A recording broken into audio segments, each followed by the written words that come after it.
지금은 가나안 벤치마킹을 버려야 할 때입니다.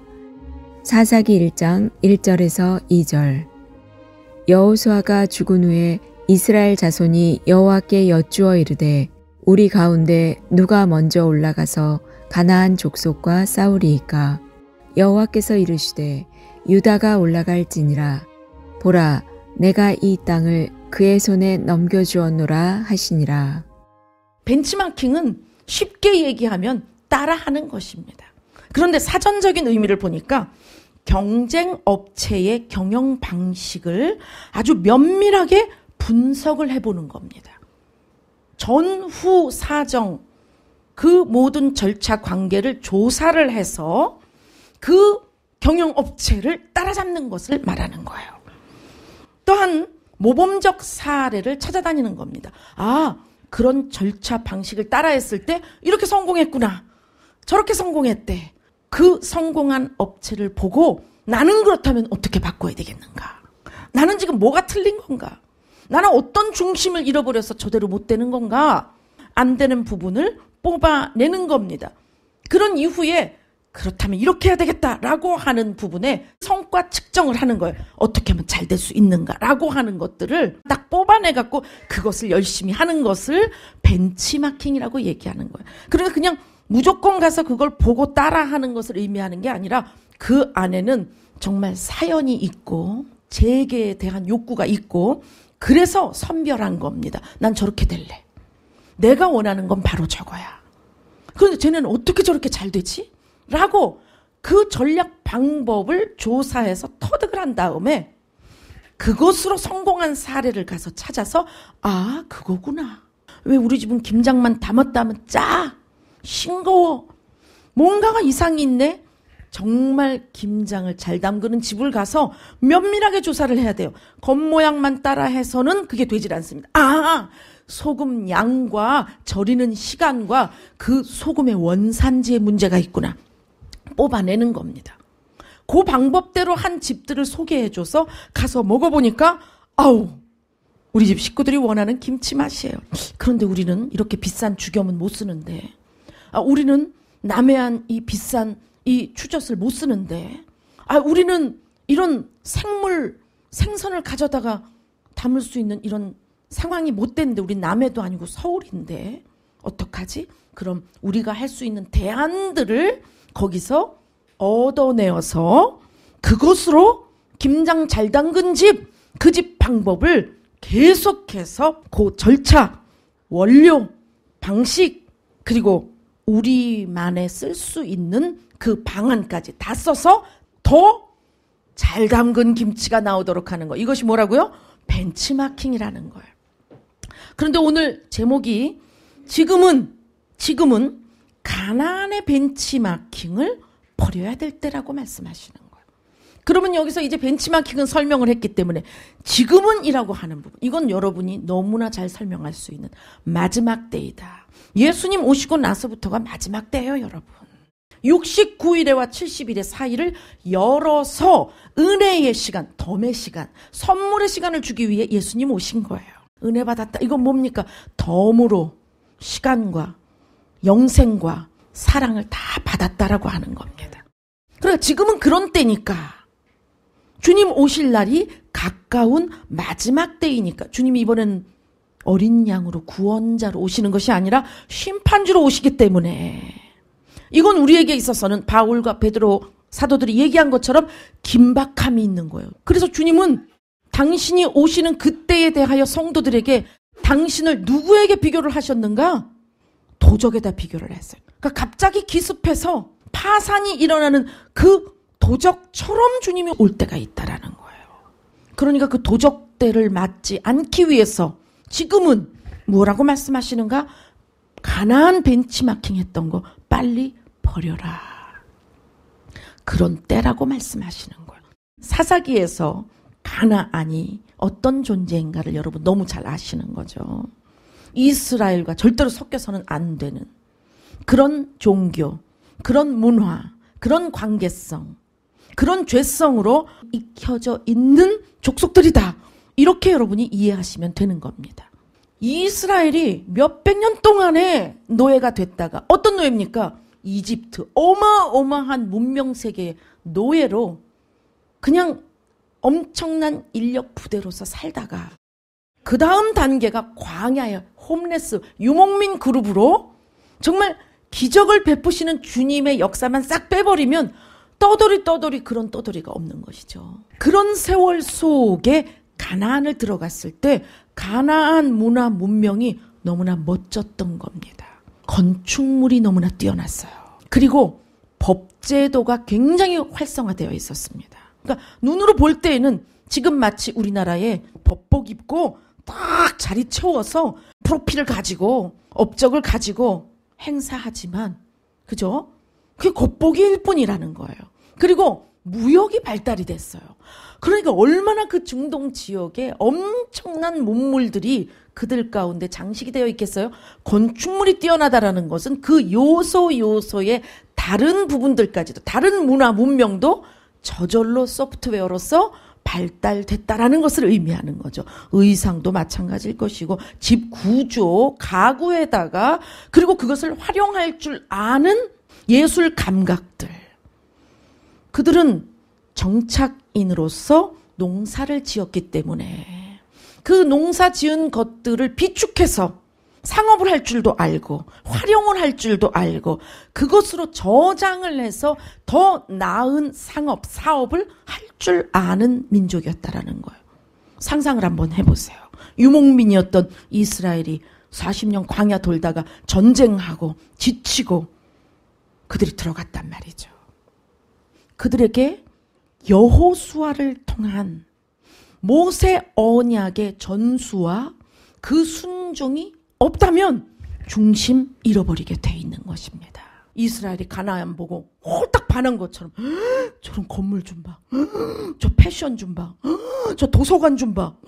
저 학교 좀 봐. 저 가정 좀 봐. 저 마차 좀 봐. 저 농경지대 좀 봐. 저 과수원 좀 봐. 이제 뭐 살판 난 거예요. 그러니 정복전쟁이 뭡니까? 야, 너네 어떻게 하면 이렇게 잘 살 수 있어? 어떻게 된 거야? 그러니까 그들이 술술 풀어주는 거야. 우리는 바알과 아스타롯을 믿는데 이렇게 된 거야. 벤치마킹 하자. 그래서 양다리를 거치느라 정복전쟁이 뭐야 이게. 남기자. 같이 살자. 이용하자. 연합체가 되자. 이게 우리의 옛사람이 하는 일이에요.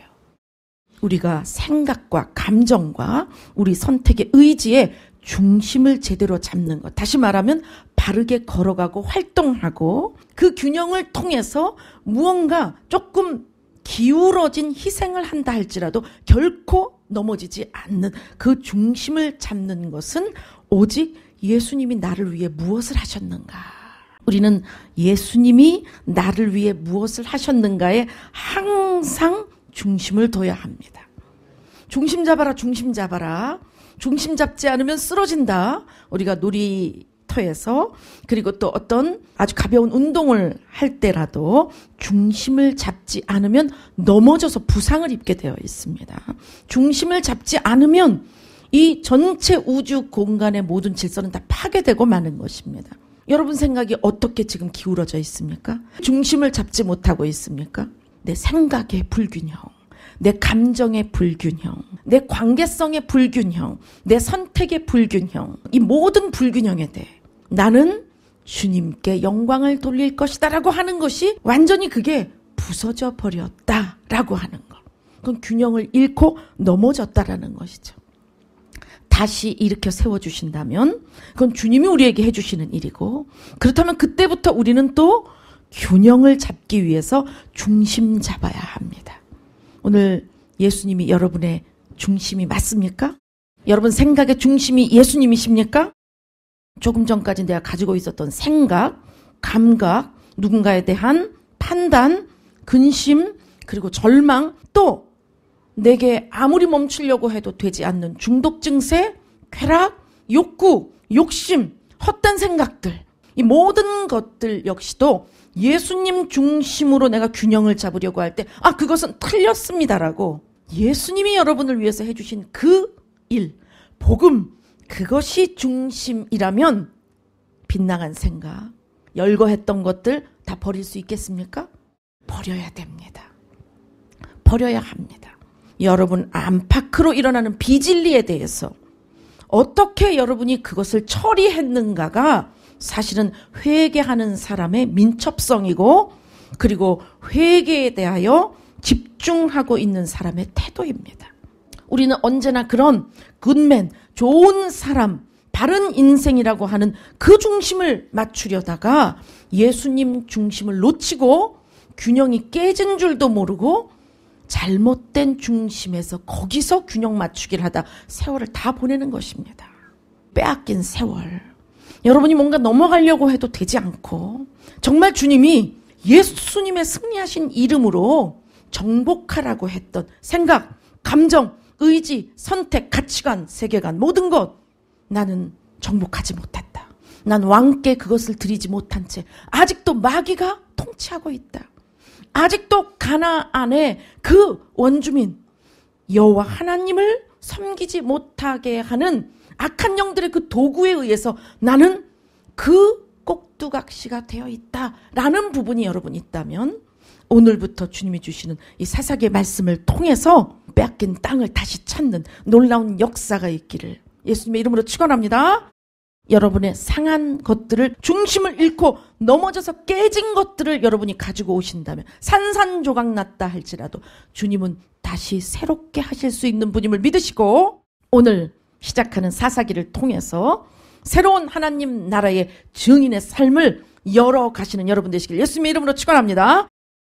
지난주에 여리고성 말씀을 풀어주셨는데 분명히 그것은 전쟁과 승리에 대한 이야기이지만 그 전쟁을 통해서 주님은 승리를 주는 것은 당연한 것이고 그 승리를 주기까지의 그 과정을 통해 너희가 그렇게 벤치마킹하고 싶은 이집트 그거 버리고 그 외에 40년 동안의 이방 족속들에 대한 허상과 벤치마킹 버리고 주님이 주시는 승리는 어떤 승리인가?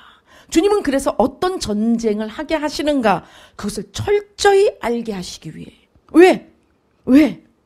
주님을 경험하게 해주시고 싶은 거예요. 그들은 홍해를 경험하지 못하고 십대장을 경험하지 못한 자들이 대부분입니다.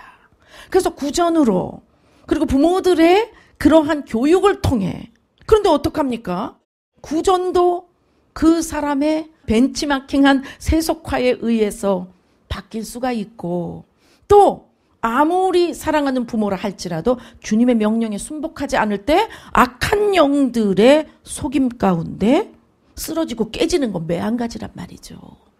그러니 이 여호수아와 함께하는 광야 2세대들에 대해서 주님은 전략을 가지고 있는 것입니다. 모세는 죽고 모세에게 주신 그 언약이 그대로 이어질 수 있도록 주님은 리더십을 전수시키는데 여호수아를 주님은 선택하시죠. 여호수아가 이제 그 지파들을 이끌 때에 주님께서는 아무리 너희들이 어떠한 깨짐과 넘어짐이 있었더라도 아브라함을 통해서 이루신 모든 약속의 성취가 여호수아 때에 그 이름대로 내가 역사해 주리라 이렇게 하시는 거예요. 그럼 여호수아의 이름을 보면 그 비밀을 알 수 있거든요. 여호수아는 히브리 말로 예호슈아, 예슈아입니다. 예수님을 히브리 말로 하면 여호수아가 되는 거예요. 예수님, 예수라고 하는 한글음이 원래 히브리음으로는 예슈아입니다. 구원, 구출한다, 구한다 이런 뜻이라는 것이죠. 그러니까 여호수아를 리더십으로 세웠다라는 것은 뭔가의 구원의 일들이 일어나고 있다라는 것, 그것이 요셉에 의해서 고센 땅을 예비하시고 그 고센 땅에서 벤치마킹하고 싶은 이집트의 문명이 이스라엘에게 일어난 것이 아니라 도리어 역으로 노예가 돼버렸단 말이죠. 여러분 이것도 비밀인 것입니다. 그 400년 동안의 그 노예 기간에 이스라엘은 세속의 억압, 바로 왕의 억압 속에 있었지만 그들을 구출하겠다라고 하는 그 약속은 변함이 없었기 때문에 모세를 통해서 주님은 10대장을 거쳐 세속 왕 바로 루시퍼를 상징하고 있는 바로를 주님께서 꺾으시고 당신의 백성을 구출하시는 것입니다. 초등학교도 나오지 않은 할머니 권사님이라 할지라도 성령님께서 기름 부으시면 이 창세기 출애굽기에 아브라함, 이삭, 야곱에 이어 그 12명의 아들들 중에 장자도 있고 유다도 있는데 요셉을 통해서 땅을 준비하시고 애굽에서부터 주님이 하시고자 했던 그 일들이 사람 눈으로 보이면 묶여서 망한 것 같은데, 그러니 이집트의 속박이라고 하는 세속의 어려움은 우리로 하여금 벤치마킹하고 싶은 애굽의 그럴싸한 문명만 본다면 나는 망했네. 난 노예 정도밖에 안 돼. 그러나 구원의 중심을 가지고 있다면 여호수아, 이제 요셉을 통해 땅을 준비한, 모세를 통해 그 땅을 향해 구출하신 그 일이 여호수아를 통해서 드디어는 가나안에 들어가서 열매를 맺게 하신다. 무엇이? 여호수아가, 구원이. 여러분 이해 가십니까? 그렇기 때문에 예수님을 믿고 그 이후의 삶은 이제는 이집트, 가나안 벤치마킹 하면 주님이 통치하시는 통치의 손길이 닿을 때 분명히 그것은 아니다라고 하는 것들이 잔뜩 튀어나오게 되어 있습니다. 주님께 가까이 가면 갈수록 내 죄가 더 드러나고, 주님을 만나려고 하면 할수록 안 되는 것들만 나타나게 되어 있어요. 주님을 위해서 일해 보려고 하면 돈 문제, 집안의 반대, 그리고 갖가지의 세상 일들로 인해서 쾌락이 막든 아니면 어려운 일들이 막든 또는 육체적인 고통과 질병이 막든 계속해서 주님 나라로 가지 못하게 하는 일들이 일어나는 겁니다. 그곳이 바로 광야라는 곳이에요.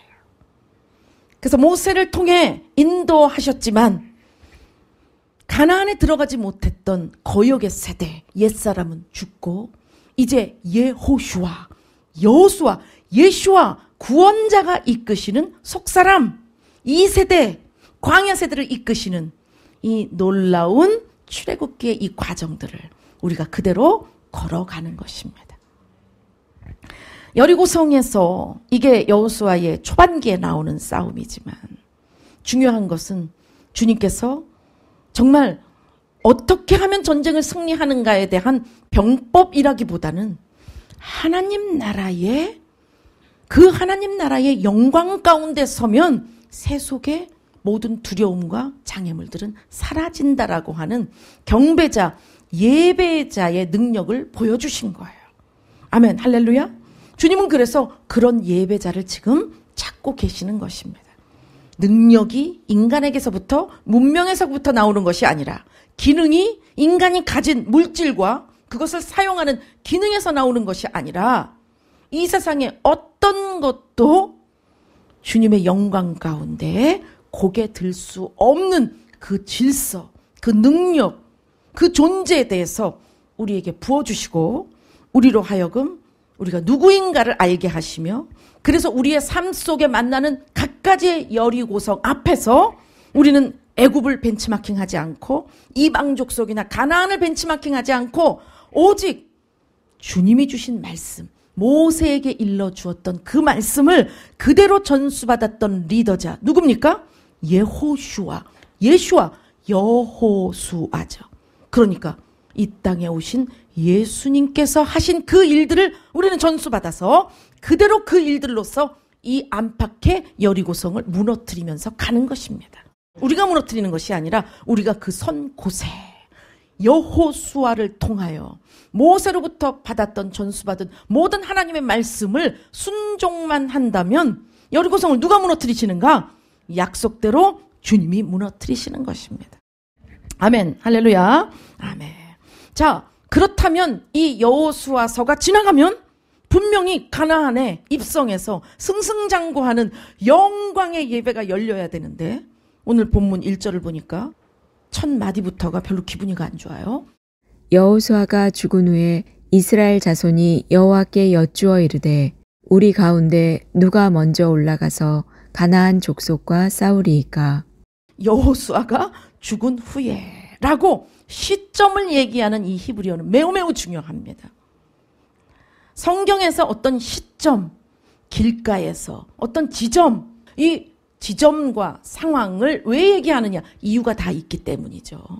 그런데 하필이면 여호수아가 죽으니, 그럼 여호수아는 안 죽을 줄 알았나? 죽는단 말이죠. 인간이 살고 죽고에 대한 이야기가 아니라 여호수아마저도 없는 상황이다.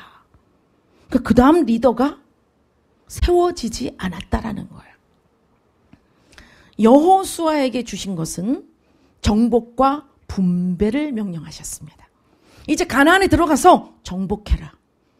그들을 봐주면 안 된다. 답습하면 안 된다. 벤치마킹하면 안 된다. 라고 갖가지의 문화적 교류와 관계성적인 부분들을 주님이 여호수아서에서 미리 말씀을 하셨어요. 그것이 제대로만 됐다면 주님께 말씀을 지킨 것이고 그런 주님을 향하는 마음이 빛 가운데에 믿음의 활동이 나오게 되어 있기 때문에 당연히 주님이 임재를 하신다라는 거예요. 그런데 사사기의 1장의 첫 구절이 여호수아가 죽은 후에라고 나오는 얘기는 그냥 평범한 시대적인 그 시점을 이야기하는 것이 아니라 여호수아를 통해서 주님이 하시고자 했던 일, 주님이 이스라엘에게 명령하셨던 그 일들이 제대로 되지 않았다. 여호수아가 죽자 그 일도 사라졌다라고 말하고 있는 겁니다. 그러니까 굉장히 큰 복선이 되는 거예요. 뒤에 어떤 일이 일어날 것을 요 첫 마디로 알려주고 있는 것입니다. 그런데 그 뒤에 이스라엘 자손이 주님께 여쭙니다. 여호와께서 이르시되 유다가 올라갈지니라. 보라, 내가 이 땅을 그의 손에 넘겨주었노라 하시니라. 요거는 기도하는 거니까. 주님께 전쟁에 대해서 어떻게 할지를 묻는 거니까 잘하고 있네. 그래도 이들이 바알신 앞에 가서 구하는 게 아니라 여호와께 여쭈어서 신앙심이 깊네. 그 다음 뭐라 그래요? 우리 가운데 12지파들 가운데 누가 먼저 올라가서 가나안 족속과 싸우리까? 그런데 이거 가만 보세요. 응답받으려고 그러는구나. 12지파 중에 누가 먼저 갈까? 라고 그 순번을 뽑는 거구나 라고 보일 수 있지만 그렇지 않습니다. 12지파, 다시 말하면 여호수아를 통해서 명령한 일을 계속 하고 있어야 되는 이들이 어떤 일을? 두 가지. 첫 번째, 정복. 두 번째는 땅을 지파가 나누어 가져야 돼요. 그러니까 정복이 계속 일어나야 되는데 여기에 누가 먼저 올라가서 가나안 족속과 싸울까요? 물어보는 거 보니까 지금 싸우고 있다는 거야? 안 싸우고 있다는 거예요? 싸우고 있지 않다라는 거예요. 그리고 누군가 자원하는 팀이 있다는 거예요? 없다는 거예요? 없다는 거. 이런 상황을 아셔야 됩니다. 누구도 주님이 명령하셨던 영광스러운 승리의 전쟁. 어디서 우리는 알았죠? 여리고성 전투에서 이미 너무나 함축적인 부분으로서 우리는 알았단 말이죠. 괴상하고도 신비로운 전쟁. 너무나 희한하고 괴상한 그 전쟁. 그러나 임재하시는 여호와의 전쟁을 이스라엘에게 알려줬고 너희는 이제부터 이러한 마음과 가치로 싸워라. 그러니까 가나안을 벤치마킹하면 안 되는 거예요. 무기도, 싸우는 방식도, 그리고 사람의 생명을 대하는 것도. 가나안 족속들은 인신제사, 인육 이런 문화들은 여러분 이미 다 들어서 알고 계시죠. 사탄적 문화 가운데에 이들이 누리고 있었던 문명의 세계 속에 굉장히 성적으로 타락하고 그리고 지금 우리가 뉴스나 중국 어디에서 일어나는 일, 미국 어느 지역에서 일어나는 일 경악을 금치 못해서 아이들이 물어보면 아니야 라고 말할 수밖에 없는 그 얘기를 마음이 약한 사람한테 들려줄 수가 없을 정도인데 가나안의 문화는 겉으로 볼 때는 이스라엘이 홀딱 반해버릴 만한 문명화된 곳이지만 그 안에 흐르고 있는 그 문화라고 하는 것은 사탄적 문화라는 거예요. 그러니까 사람의 생명에 대한 그 주인이 누구인가를 계속해서 대항하고 대적하고 있는 문화라는 것입니다. 지금 21세기도 마찬가지죠. 그런 사탄적 문화로서 겉보기에는 너무나 문명적이지만 편리하고 번영되어 있고 부강하고 그러나 그 안에 흐르고 있는 그 중심이라고 하는 것은 하나님을 대적하고 있기 때문이죠. 그래서 예를 들자면 인신매매뿐만이 아니라 지금 트럼프가 소아 성애자들의 그 5대양 6대주에 퍼져 있는 그 그룹들에 대해서 그것을 완전 소탕하고 싶어하는 그 발언을 하지 않았습니까? 그래서 그 이민법에 대한 부분을 강경하게 하고 있는 거예요. 단지 그냥 그 마가라고 하는 이 아메리카 드림랜드 이것을 위해서가 아니라 그 안에 그 불법의 요소들에 대하여 그것이 자유민주주의와 법치 국가에서는 있을 수 없다. 하나님이 이 땅을 주셨고 하나님을 믿는 신앙으로 이 땅이 세워졌고 이 나라가 세워졌다라고 하는 그 국가의 그 건국 이념 자체를 다시 세우려고 하는 것이 트럼프에게 있는 것입니다. 가나안 역시 지금 우리가 입에 담지 못할 그런 더럽고 추악하고 잔인한 그 문화로 구축되어져 있는 곳이기 때문에 주님은 절대로 가나안 민족과 섞이지 말라고 말씀하셨던 거예요. 진멸해야 된다. 내쫓아야 된다. 그들이 대적하고 이스라엘을 치려고 한다면 싸워서 정복해야 된다 말씀하시는 거예요. 그래서 이 구약 시대의 정복 전쟁에 대한 부분을 우리는 그 특이성과 그 상황에 대해서 잘 이해를 해야 합니다. 결국 왕이 없는 또한 모세나 여호수아 같은 리더가 없는 상황 속에 이스라엘은 이제 신앙이 흔들리기 시작하는데 1세대가 경험했던 그 놀라운 하나님의 역사와 임재를 경험하지 못했기 때문에 그 부분에 대하여 주님은 철저히 그 문화 전쟁을 통해서 어떻게 주님이 그들에게 약속한 것을 성취해 주시는가. 벤치마킹하고 싶은 대상, 그 가나안을 대상으로 여리고 때처럼 또다시 전쟁을 붙이시는 것입니다. 많은 수고와 노력의 일들 가운데 여러분 어느 정도로 이런 경계의식을 갖고 있습니까? 여러분의 상상, 계획, 여러분의 감정, 여러분은 이것은 하나님 안에, 주님 안에 있는 것이고 이걸 넘어가니까 이것은 마귀의 영역이구나. 그 경계선이 만약 없다면, 경계선이 그냥 흐려져 버렸다면, 그것을 넘나들고 있다면 분명히 여러분은 어느 한 부분이 부서지고 깨졌을 뿐만이 아니라 그 땅에, 가나안 땅, 약속의 땅에서 나가지 않고 있는 그 가나안 족속이 여긴 처음부터 내 땅이야 라고 말하는 그런 마귀의 조종과 묶임을 받고 있는 거예요. 그래서 분명히 그것은 자책하고 반성하고 경각해서 될 문제가 아니라 가나안에 들어가서 주님이 이스라엘 족속에게 명령하셨던 그 여호와의 전쟁이 분명히 필요한 것입니다. 사사기에서 이스라엘은 실패로 시작해서 실패로 끝납니다.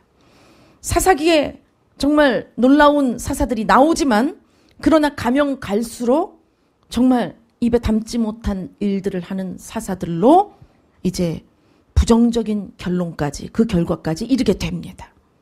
그래서 사사기는 그냥 아예 안 읽고 넘어가는 것이 더 낫다라고 할 정도로 그 안에 내용이 복음이 아니다라고 말할 정도까지 그 사건이 19금이 많아요.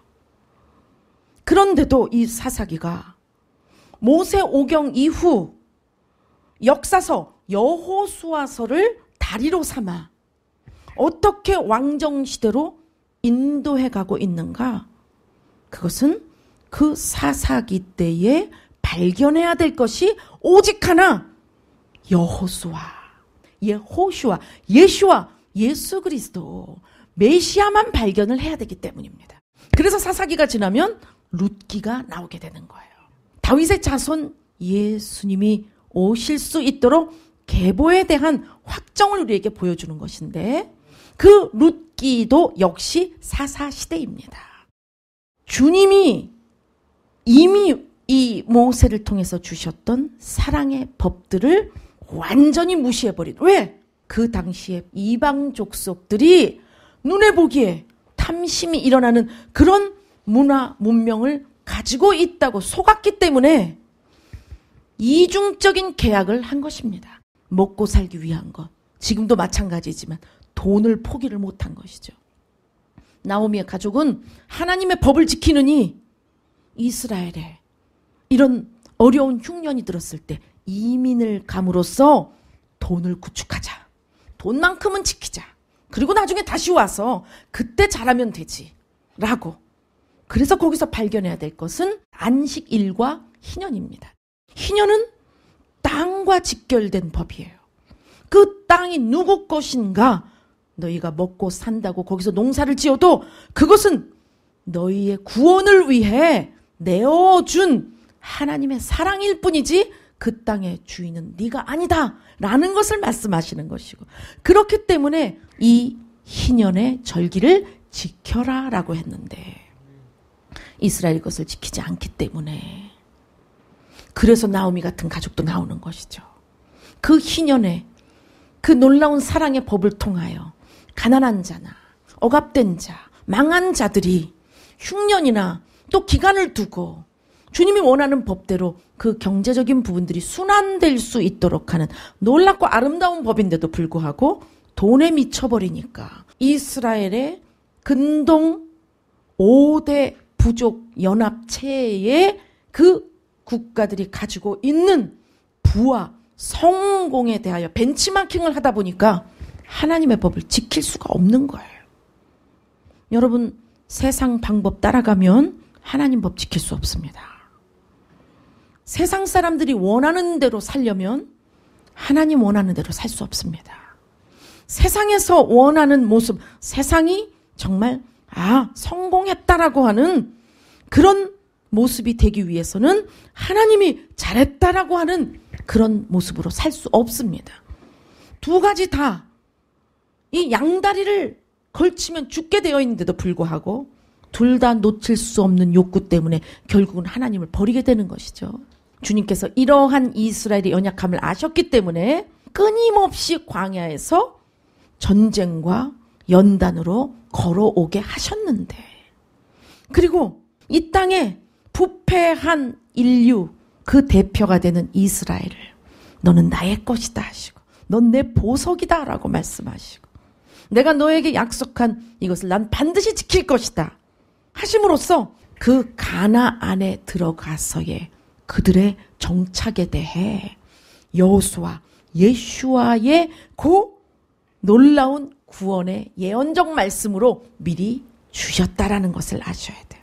그래서 사사기는 성경에 뻐젓이 기록이 되어 있고, 그 사사기를 읽을 때 가면 갈수록 그 망함과 부서짐이 더하지만 여호수아를 통해서 이미 약속을 받았기 때문에 그 이름 예호슈아, 예슈아, 예수님 이름으로 사사기를 보면서 세속을 벤치마킹하고 있었던 가나안화 돼버린 이스라엘을 발견해야 된다라는 거예요.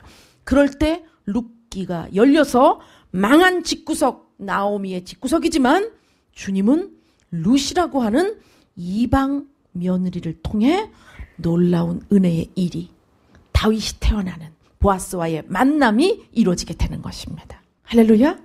우리는 은혜의 자녀들이에요. 우리가 무언가를 잘하고 이루어질 수 있는 일들로서 애를 썼기 때문에 복이 오는 것이 아니라 복이 없고 복 받을 수 없는 자이기 때문에 예수님이 불쌍히 여기셔서 오직 예수님으로만 그 복을 받는 건데, 그 예수님이 누구신가? 창조주이시고 전능자이시기 때문에 예수님의 복을 받은 사람을 따라갈 자가 없다라는 것입니다. 망하고 깨져서 복받지 못하고 박복한 자인데 예수님 때문에 그의 빈 그릇이 채워지고, 예수님 때문에 그의 조각들이 다시 채워지고, 예수님 때문에 그의 부패한 것들이 씻겨져서 그가 세워진다면 이 세상의 어떠한 법칙과 절차와 요소들로도 그들을 당해낼 수 없는 막강한 군대, 증인이 되는 겁니다. 전능자가 이루신 놀라운 구원의 일, 예호슈아, 그 여호수아 정복 승리에 대한 일, 우리로서는 십자가 승리, 마귀의 머리를 치고 그 구속된 모든 올무에서부터 우리를 구출해내시는 그 일들에 대하여 증인 서는 사람이 누구인가? 그것을 사사기에서, 오직 그 사사기에서 부서진 이스라엘과 그럼에도 버리지 않고 또다시 구원해 주시는 누굴 통해? 사사를 세워서 또 구해 주시고, 그래서 살만하면 또 부서지고 또 벤치마킹 하느라고 완전히 주님을 버리면서 양다리 걸치는 그들을 주님이 매를 치시는데 돌아올 길을 만드시고 매를 치시는 거예요. 사사를 세워서 그들에게 또다시 여호수아에게 주셨던 그 명령에 순종할 길을 열어주시는 것입니다. 자, 우리 인생도 이것이 계속 반복되고 있나요? 그래서 여러분이 지치고 있다면 그 지치고 피곤한 것 가운데 한번 분석을 해봐야 됩니다. 내가 과연 하나님 나라의 통치를 받고 증인 서고 있느라고 피곤한 것인지, 아니면 하나님 나라 증인도 돼야 되겠는데 또 세상에 벤치마킹도 해야 되겠다 해서 피곤한 것인지, 지금은 가나안 벤치마킹 한 것을 버려야 될 때라는 거예요. 할렐루야. 아멘. 여러분 한번 생각해 보십시오. 내가 어떤 세상에 벤치마킹을 하고 있어서 피곤한가? 내가 주님의 증인을 선다면 주님께서 임재하시고 주님의 영광이 부어짐으로써 분명히 주님은 성령을 물 붓듯이 붓는다고 하셨기 때문에 내 생각이 바뀌고 내 감정도 치유가 되고 내 기억까지도 주님께서는 새롭게 하심으로써 나로 하여금 전진하는 군대가 되게 하시는데, 나는 지금 왜 정체되어 있는가? 나는 왜 부서진 채로 있는가? 나는 왜 아직도 정복되지 않은 나의 성격, 습관, 나의 어떤 내 생활의 어떤 방식들, 내 언어, 내 관계성, 나의 시간들, 내 계획, 내가 일하는 이유, 이 모든 것들 가운데 아직도 가나안 벤치마킹 한 것으로 그대로 유지되고 있다면 그것은 뭐잖아, 이 사사기의 결론이 기다리고 있는 거예요. 만약 여러분이 너무 심신이 고단하고 우울하고 낙이 없는데 유튜브로 드라마 보거나 혹은 유튜브로 뭔가를 보는 그 시간만큼은 나를 즐겁게 만든다 해서 지금 직장을 가고 일을 하고 공부하고 뭔가를 하는 노동의 시간도 빨리 하고 가서 그 즐거움만이라고 한다면, 다른 어떤 것보다도 그것을 위해서 여러분의 지정의와 의식주가 그리로 쏠려서 그게 중심을 잡게 하고 있다면 그것이 우상인 것입니다. 이스라엘은 가나안에 들어갔을 때 주님이 분명히 모세와 여호수아를 통해서 주신 주님의 입에서 나온 그 말씀, 그 주님의 말씀과 순종에 대한 그 감을 이들은 다 잃어버린 거예요. 주님은 그냥 맨날 전쟁만 하라 그러셔 라고 주님에 대한 선하고 온전하고 진실한 관계성에서의 그 주님을 향한 존재감이 없어져 버린 거예요. 그 이미지가 깨져버린 겁니다. 그건 왜 그러느냐? 내가 하고 싶은 게 따로 있기 때문에 그것에 대하여 이루어지지 않는 불만족마다 뭔가 원망할, 탓할 대상을 찾는데, 이스라엘은 왜 이집트에 두지 그냥 우리를 왜 불러냈어? 광야의 어느 구석에서 이민 갔으면 되는데 왜 우리를 자꾸만 가나안으로 가래? 왜 우리를 그냥 가나안에 들어가서 그냥 소담하게 농사짓고 살면 되는데 왜 거기서 원주민을 다 몰아내래? 하나님의 계획에 수동적으로 끌려가고 있는 그 이스라엘이 만약 하나님의 그 선하신 뜻, 너희들은 거룩하고 영광되고 새롭고 선하고 아름다운 나의 백성으로서 너희들을 세울 거야. 그래서 이 땅을 내가 준비했다. 원주민이 그 땅의 주인이 아니야. 내가 그것을 너희를 위해서 이미 이 창조 이전에 내가 계획한 거야. 이 창세기, 출애굽기, 레위기, 민수기, 신명기, 여호수아에 이르기까지의 이 사건이 바로 나를 위한 거구나. 지금 그런 하나님이 나의 구세주이며 나의 주인님이라는 거구나. 나는 그분의 자녀구나. 내 안에 그분의 생명이 있구나. 난 언젠가 이 육신의 장막을 벗고 그분의 놀라우신 살과 피로 이루신 그 부활의 생명을, 그 부활의 몸을 입을 거구나. 애굽의 것, 가나안의 것이 없어서 배고팠고 외로웠고 힘들었던 그 상처가 자꾸만 말을 할 때에 나 그거 하나만 있으면 되는데 나 그것만큼은 포기 못한다. 주님이 오늘 기도할 때 그걸 알려주시더라고요. 나 이것만큼은 포기 못한다. 어떤 사람은 외모일 수 있고요. 어떤 사람은 이 학력일 수 있어요. 학벌이 어느 정도냐. 어떤 사람은 집안, 환경.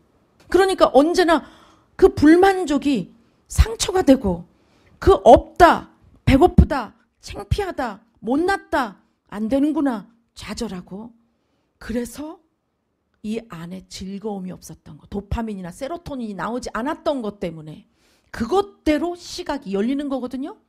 우리는 불만족대로 욕구의 눈이 열리게 되어 있어요, 여러분. 그러다 보니까 벤치마킹 할 대상이 확 들어오잖아요. 외모로 상처를 받았다면 예쁜 멋있는 모습, 키가 작아서 열등감이 있다면 키 큰 사람, 힘이 없어서 당했다면 힘이 있는 사람, 학벌이 별로라서 창피했다면 학벌 있는 사람, 지력, 지식, 유능함. 우리 민족이 대국이라고 얘기했던 중국이나 이제는 멀리 배 타고 가야 되는 미국, 우리가 벤치마킹 하고 싶은 드림랜드가 우린 있었던 것이죠.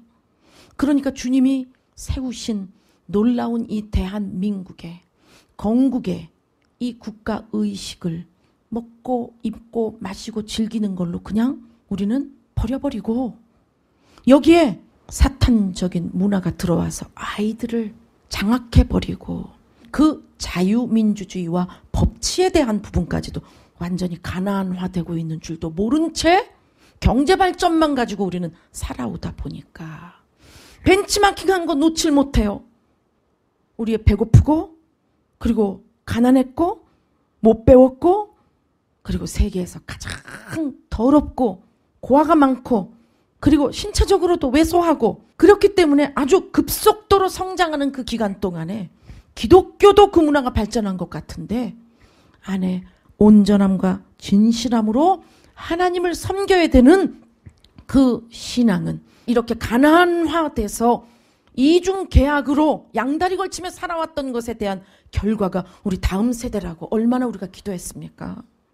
그들이 무기화되고 전투화되고 공격화되고 그들이 악마화됨으로써 그 중독의 인격으로서 이제 대한민국의 다음 세대가 자유민주주의 이끌어가지 못할 것, 그것에 대해서 우리가 얼마나 근심했는데 이런 역전이 없어요.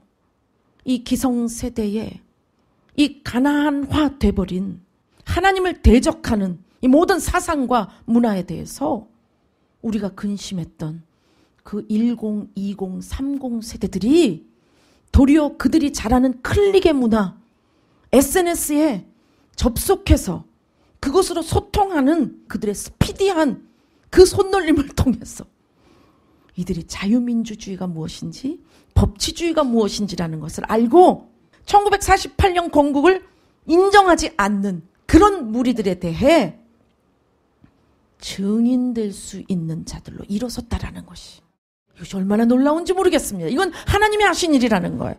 우리가 다음 세대를 두고 눈물로 기도를 했습니다. 이 아이들이 희꼬꼬머리가 되고 자살률이 높고 이들이 묻지마 살인을 하고 성적인 타락과 마약 중독 이런 이즘의 문화 그리고 악성 댓글의 문화 그런데 여러분 지금 우리 애국 집회에 연사로 나오는 젊은 친구들 뿐만이 아니라 그들에 대하여 호응하는 젊은 세대들 보십시오. 주님께서 우리로 하여금 이 룻길을 열어놓은 것처럼 사사기에 이런 뼈저린 실패를 통해 오직 예수님을 붙들었을 때 주님이 놀랍게 역전을 일으켜 주신 것이죠. 새로운 이스라엘의 2세대들을 놀라운 정복 전쟁을 할 수 있는 군대로 일으켜 세워준 것이라는 거예요.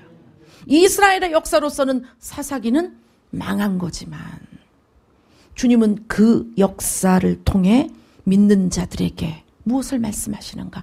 여호수아에게 일렀던 그 약속을 지킨다. 여호수아, 예호슈아, 예슈아의 군대는 반드시 승리한다라는 것을 룻길을 열어서 알려주시는 것이고 그 뒤에 사무엘, 그 뒤에 다윗이 나옴으로써 주님의 성취에 대해서 내다보게 하셨다라는 거예요. 기름 부어주십니다. 박수로 예수님 강조하겠습니다.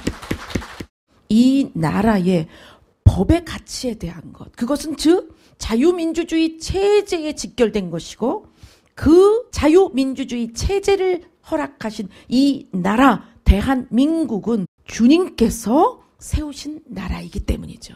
그러니까 지금 말한 것부터 가보면 대한민국이라고 하는 하나님이 세우신 그 국가는 자유민주주의, 법치주의의 나라인데 이 나라의 법치가 흔들리고 자유민주주의, 국민의 주권과 자유가 이것이 어떤 거짓 선동과 정치적인 전략으로 인하여 그 자유가 빼앗긴다면 이것은 아까 말했던 첫 번째 하나님이 하신 그 일에 대한 대적이기 때문에 그래서 우리는 지금 아스팔트에 나가서 모이고 거기서 기도를 하는 것이죠. 그 자유민주주의와 법치국가를 회복하고자 하는 그 국민들의 함성 소리가 너무나 놀라운 하나님의 은혜라는 사실입니다. 주님의 역사를 감사하며 하나님 앞에 우리 나라를 올려드리고 주님께 영광 돌리는 선교사의 나라 되게 해달라고 다시 한번 주님께 감사를 영광 올리겠습니다. 그런 의미에서 이번 사사기를 통해서 우리 전격적인 수술을 받읍시다. 여러분 얼마나 그 거짓 증언자들 때문에 우리가 땅을 쳤습니까? 한 사람이라도 실토하여서 진실한 정직한 증인을 설 때 우리가 막 박수가 나오지 않았습니까? 네, 주님도 이 땅에 주님을 믿는 모든 자녀들에게 증인되라고 명령하셨어요. 그는 특출난 어떤 교회 안에 직분자만 증인이 아닙니다. 삶의 어떤 모습을 하고 있든 세상령의 이 통치 체제의 벤치마킹을 하지 말고 하나님 나라를 그대로 증거하는, 그대로 살아내는 그러한 주님의 증인을 세우길 원하신다라는 거예요. 사사기는 정말 처절하게 부서져버린 이스라엘의 패망을 배워야 됩니다. 그것이 무엇 때문이냐? 여호와를 섬긴다고 하면서 이방의 악마적 문화로 인한 먹고 살기 편한 그 문명을 벤치마킹한 거. 그래서 내 지력과 내 감성과 나의 집중도가 내 신체의 체력이 하나님의 말씀을 지키려고 하는 수고가 있어야, 희생이 있어야, 양보가 있어야 새 것을 지키게 되어 있어요. 주님의 말씀을 지킬 때는 다른 것으로는 못 지킵니다. 예수님께서 나의 연약함 대신, 내 실패 대신 이 땅에 오셔서 철저히 순종하신 것, 구속의 계획을 지키신 것, 그것을 믿고 안 되는 것마다 그분의 통치를 구하며 그분의 보혈의 능력으로 새 피를 받는 거예요. 생명의 피가 내 안에 들어오는 겁니다. 그래서 내 안에 새 일이 일어나는 거예요. 주님께서 정말 그 이스라엘 그 정복 군대들을 세우셔서 전투하라고 할 때 우상 숭배 때문에 벤치마킹 하느라고 증인 서질 못한 거예요. 정확하게만 온전히 진실을 다해서 대통령을 섬겼다면 제대로 된 증인을 설 수 있었잖아요. 그 구약은 나 대신 죽은 양을 볼 때, 아, 하나님과 분리되면 이렇게 되는구나. 하나님의 거룩하심에서 떠나면, 욕심을 채우면, 이웃을 사랑하지 않는다면 이렇게 되는구나. 인육 먹으면, 인신매매하면, 성적 타락하면, 도둑질하면, 남을 미워하면 이렇게 되는구나. 그걸 보면서 그곳으로 양이 죽는데 왜 나를 용서하나? 주님 날 사랑하는구나. 이게 혼자 독백이 아니라 그 제사가 있는 곳에, 그 제물의 피가 있는 곳에 주님이 임재하시고 용서하시며 주님이 새 마음을 부어주시는 거예요. 열등감 따라 마구 욕구가 나올 때 주님 앞에 주님의 말씀을 지키려고 하는 손해와 양보와 포기와 그 사랑으로 했다면, 예수님이 그것을 이루셨기 때문에 우리가 중심을 잡아야 할 그 중심은 바로 예수님이시고 그 구원의 약속이 계속되고 있다는 이것을 여러분의 삶 가운데, 여러분의 기도 속에, 여러분의 노래 가운데 임하시는 주님을 만남으로 여러분이 체험해야 되는 거예요. 기쁠 때나 슬플 때나 넘어질 때나 일어설 때나 내가 흥이 있어서 노래를 하고 내가 슬프니까 한탄을 하는 노래가 아니라 우리의 노래는 주님을 노래하는 거예요. 그 창조주가 나를 위해 생명을 버린 그 사랑의 노래, 구원의 노래, 그리고 그분이 이 땅에 다시 오신다. 오늘 1장 1절의 첫 마디, 여호수아가 죽은 이유. 그렇다면 예수와 그분이 내 안에 다시 살면 되는 거구나. 그럼 예수님을 부르는 것부터 시작해야 됩니다. 그 여호수아가 마지막 설교를 했던 부분이 있습니다. 14, 15절 다시 한번 읽어봐요. 여호수아 24장 14절에서 15절. 그러므로 이제는 여호와를 경외하며 온전함과 진실함으로 그를 섬기라. 너희의 조상들이 강 저쪽과 애굽에서 섬기던 신들을 치워버리고 여호와만 섬기라. 만일 여호와를 섬기는 것이 너희에게 좋지 않게 보이거든 너희 조상들이 강 저쪽에서 섬기던 신들이든지 또는 너희가 거주하는 땅에 있는 아모리 족속의 신들이든지 너희가 섬길 자를 오늘 택하라. 오직 나와 내 집은 여호와를 섬기겠노라 하니. 여러분 선택하시겠습니까? 이 여호수아를 통해서 이 말씀하신 것 선택하시겠습니까? 여러분 오늘 택하십시오.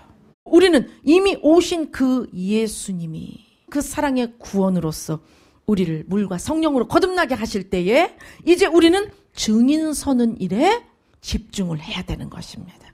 여러분의 인생 기간 동안에 오직 예수님이 이루신 일, 그 일 하나 때문에 여러분이 그 일 하나로 중심만 잡는다면 새사기처럼 반복되어지는 넘어짐과 일어섬이 있을지라도 결코 여러분을 버리지 않고 드디어는 주님의 늠름한 증인으로 여러분을 사용하실 것입니다. 그런 날이 오기를 기다리십니까? 그렇다면 열등감으로 새 속에 갖가지의 벤치마킹을 하고 그것에 혈안이 되고 그것으로 살고 그것으로 중심 잡느라고 매번 넘어졌던 이 부분에 대해 주님께 집중적으로 가지고 나가야 됩니다. 우리 안에 양다리 걸쳤던 배신의 문화, 양다리 걸쳤던 반역의 문화, 이 모든 것들을 버리고 청산하시고 진실하고 신실한 주님의 증인의 삶으로 전진하시길 예수님의 이름으로 축원합니다. 주님의 생명의 전부가 우리에게로 부어지기로 약속이 되어 있고 그 약속은 지금 성취되고 있는 거예요.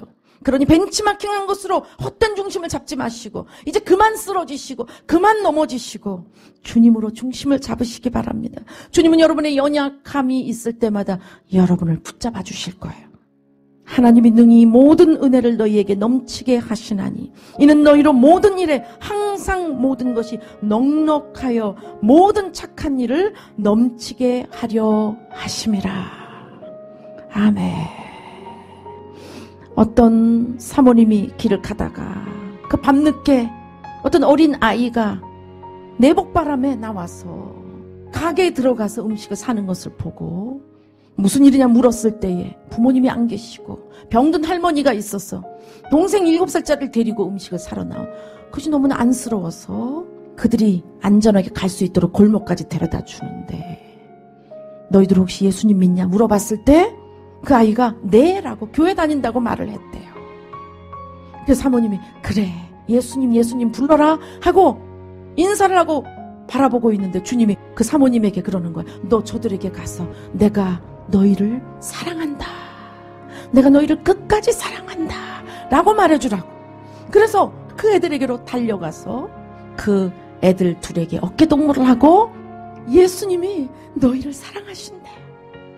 그런데 그 아이가 그 사모님을 볼 때 그렇게 눈이 반짝이면서 그 집으로 꺾어지는 골목까지 그 사모님을 계속 쳐다보고 나중엔 배꼽 인사를 하더라는 거예요. 그 사모님이 눈물이 흐르면서 주님이 자기를 보고 아무리 목사 사모가 됐지만 더 못나고 더 보잘것없고 더 부서져 버린 자기를 볼 때 주님이 그렇게 내가 너를 사랑한다. 내가 너를 끝까지 사랑한다. 이 세상 끝까지 영원히 사랑한다라는 소리죠. 주님 나라 들어가기까지 주님이 우리의 길동무가 되십니다. 주님이 우리의 보호자가 되십니다. 주님이 우리의 구원이십니다. 여러분이 믿는 그 신은 여호수아 구원이십니다. 여러분을 죄에서, 병에서, 실패에서, 부족함에서, 여러분의 절망과 두려움에서 구출하시는 분이십니다. 오늘 그렇기 때문에 그 주님의 마음을 상하게 했던 양다리 걸친 세속 벤치마킹, 주님이 주신 생명보다 세상에 번질나는 가나안의 문화로 나는 살고 싶다 했던 이 배반에 대하여 주님, 이것이 주님을 아프게 했다라는 것조차도 생각을 못했습니다. 사사기를 풀어주실 때 이 이스라엘을 바라보는 주님의 마음이 어떨까? 주님은 사랑하셨다라는 거예요. 주님의 사랑은 영원하다라는 거예요. 그 사랑이 여러분에게 계속 흐르고 있는 것입니다. 오늘 예배 오기 전에 기도할 때에 주님이 스바냐 3장 17절을 주시는 거예요. 이들에게 이 말을 전해라. 이들에게 나의 사랑을 전해라 라고 말씀하셨어요. 너의 하나님 여호와가 너의 가운데 계시니 그는 구원을 베푸실 전능자이시라. 기름 부어주십니다. 그 말씀을 받으세요. 두 손 들고. 그가 너로 말미암아 기쁨을 이기지 못하시며 너무 기뻐서 그걸 감추지 못하신대요. 너를 잠잠히 사랑하시며 너로 말미암아 즐거이 부르며 기뻐하시리라. 아멘, 할렐루야. 주님, 제가 이 사사기의 이스라엘입니다. 그럼에도 주님이 나를 찾아오셨군요. 예수와 나의 구원이신 주님이 나를 찾아오셔서 나를 구원하셨군요. 주님, 그럼에도 나는 사사기의 이스라엘처럼 세상을 벤치마킹한 것을 포기하지 못하고 있었어요. 나는 이 열등감만큼은 채워야 되겠다. 나는 이 열등감을 커버할 만한 선악감만큼은 포기 못한다. 그래서 바알과 여호와를 동시에 섬긴다고 했던 가나안의 이스라엘처럼 저도 사실은 양다리 걸쳤습니다. 자기 소리 자기에게만 들리게 입술로 고백해보세요. 잔잔히 주님의 사랑의 물길 흘러갑니다. 그렇습니다. 말씀 그대로 고백해보세요. 기름 부으심이 흘러갑니다. 성령님 감사합니다. 잠잠히 사랑하시며 기뻐하시는 그 주님의 아버지의 그 사랑이 깨달아집니다. 오직 예수님 구원자, 그분의 십자가의 복음으로만 중심을 잡으라는 그 말씀을 받아들일 때 우리 안에 놀라운 돌파가 일어나는 것입니다. 아멘, 할렐루야. 조금만 더 고백합시다. 조금 더. 주여 삼창하기 전까지 조금 더 고백하세요. 적용하면 고백할 때에 성령께서 그 안에 진동으로, 감동으로, 눈물로 여러분에게 응답해 주십니다. 주님께서 너의 하나님 여호와가